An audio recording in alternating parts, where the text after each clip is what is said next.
What's happened is, obviously this was sitting down in here. There's a bracket and things here. This is hanging out down here like this. This little pipe just there has split. That's usually facing backwards, just to further confuse people. So it's sitting something like that. It's pierced here, or cracked here, and sprayed power steering fluid all over the engine bay. So what's that's done is it's squirted down, run down onto the exhaust, which runs underneath. Hopefully you can see that, the steering rack, there's a rubber boot there, but it's actually this. So that has actually caught on fire. You can see a bit of the oil actually just here on the exhaust. So a mistake I made is I threw water on the engine, on the fire. You obviously don't want to do that because it was an oil fire. Water should make it spread. Now I know that, very silly. I wouldn't say I was panicking, but I was more concerned about making a big mess. Wasn't my finest hour. Anyway, interestingly what happened was when I threw the water down, it went out.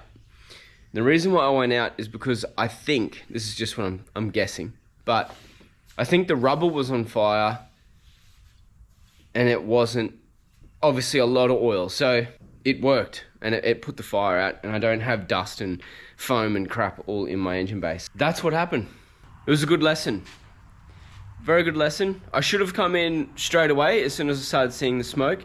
The reason why I didn't is because last time I raced at Lakeside, I had an issue here with my catch can, and oil was going down and just creating a little bit of smoke.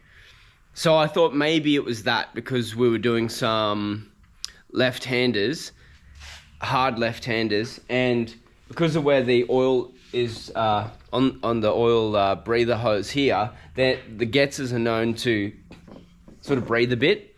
I thought maybe I've got another little bit of a leak off the head, so that's all that's happened.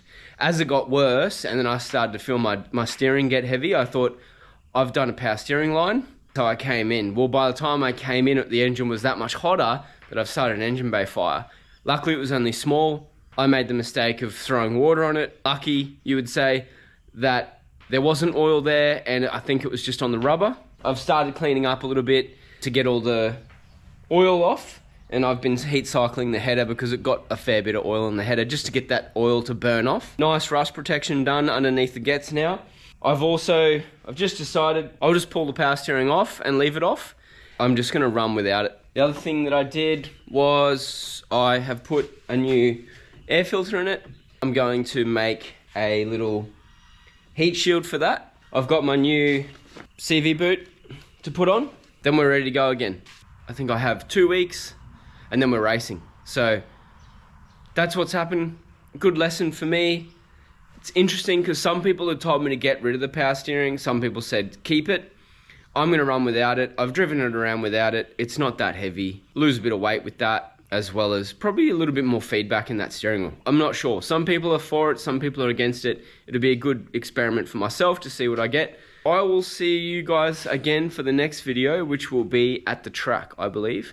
I also have a cheeky car here, which... I think I have a car addiction.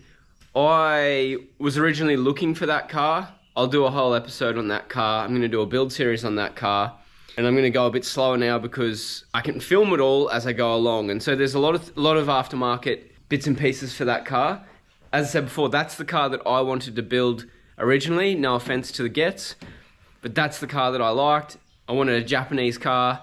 I wanted something that had a strong following, and I wanted something that had some aftermarket side to it. Plan is that I will be building that car to be in the hot hatch for next year, but I'm also going to take it down the track and do some stuff with it leading up to that. So I'll go a bit slower with this car. I'll do a reveal on what it is. You can probably tell a bit if you know a little bit about the cars what that is.